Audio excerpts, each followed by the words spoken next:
Hey guys, welcome back. Want to have a little tiny talk with you. Most of you already know this. Let me adjust my camera. There we go. Most of you already know this, so it's not going to be a surprise.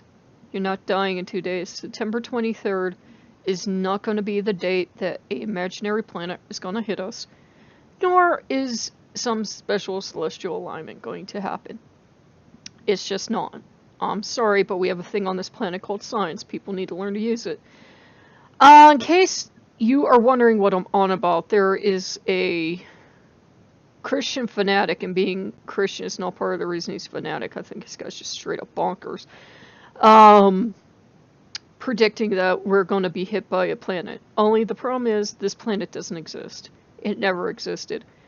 It can't be found by NASA, supposedly, because I've heard this Doomsday prophecy before because you don't know where to look. The only problem with that is if it was going to hit us in 2 days, we would have seen it.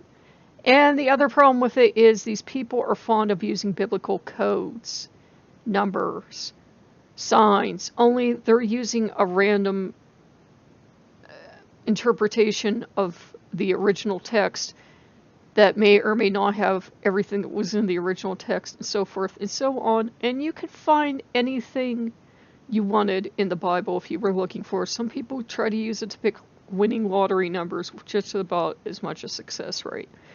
And the other thing is, too, the obvious, if these people really knew in biblical times that this disaster was going to happen, they would have given us a date, a time, everything else. It would have been pretty good on astronomy. And if you want to look for the scientific reasons why it's not going to happen, National Geographic has written good articles, a lot of other people have written good articles, but also common sense. That one person in one faith used one book to figure this out. It sounds like a bad Hollywood movie. How come, the Pope wasn't enlightened? How come, every nation around the world didn't have this spiritual awakening that's supposedly going to happen in 2 days? How come our gods haven't told us, that vacation you've been wanting to take?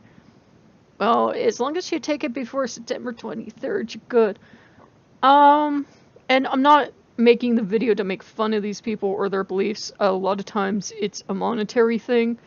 Like if you buy their book or their online lecture or whatever, Jesus will save you, or whomever will save you. And if you don't care about yourself, what about your family, right? What about your family? You care about your family. Loki would teach us to be cautious like the fox. The fox couldn't give two figs about things like planets anyway, so the fox wouldn't care. Could the Earth meet a disaster someday? Maybe. I don't know. I'm not omnipotent. I don't know. Anything could happen. But I probably have as much chance of hitting the lottery as I do of having any of the Doomsday predictions come true. Good thing about my age is I've lived through a ton of them. I don't know if I told you this recording or not, but, back in my day, there was this guy that kept writing books every chance he got of why the world was ending this year and Christ was coming back, and here was this proof why. And if he could only support his foundation, right? I mean, why would you need support for a foundation if Jesus Christ is coming back and you won't be here? But a lot of people fell for it. He did this, I think, for at least 4 or 5 years, if not longer. This might be the same gentleman, and I use the term loosely, that's running around now. And it also teaches us a good lesson as pagans to watch out for the kind of extremism in paganism. If someone starts telling you Ragnarok is coming back, or starts spouting conspiracy theories, because this is hazardously close to a conspiracy theory, because the government doesn't want you to know what the Bible will tell you, then you have a problem. Common sense tells us, too, that if it is going to happen, there's precious little we can do about it, but we know it's not going to happen. So, just be cautious no matter whether it's a Christian source, a biblical source, or a pagan source, or somebody found some writing somewhere, or the mystical teachings of always second guess something until it's actually verified by other sources. There's nothing wrong with having beliefs contrary to common sense. We all probably do.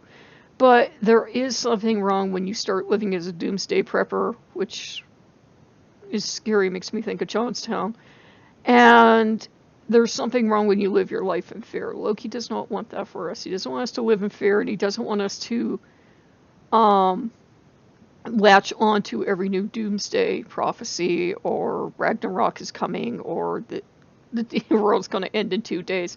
So please, if you ordered that Ferrari, cancel your order. Okay? Cancel your order on that Ferrari. Make sure you're still living your life prudently. I know my viewers are too smart to fall for that, but still, I wanted to address it. I'm like, I know you're all too smart for it. And yeah, there might be that one person that was like, oh my god, how did we not know the world's going to end in 2 days? So there you go. It's kind of obvious for everybody out there, but there are people, unfortunately, that believe these people. So, you know, if you like what you see, like, comment, subscribe. I will certainly be seeing you after September 23rd, but, you know, I had to comment. I had to comment. It was too good, and Loki's like, ew, the planet's ending in 2 days, is it? Cheers. Okay, I will see you guys later. Bye.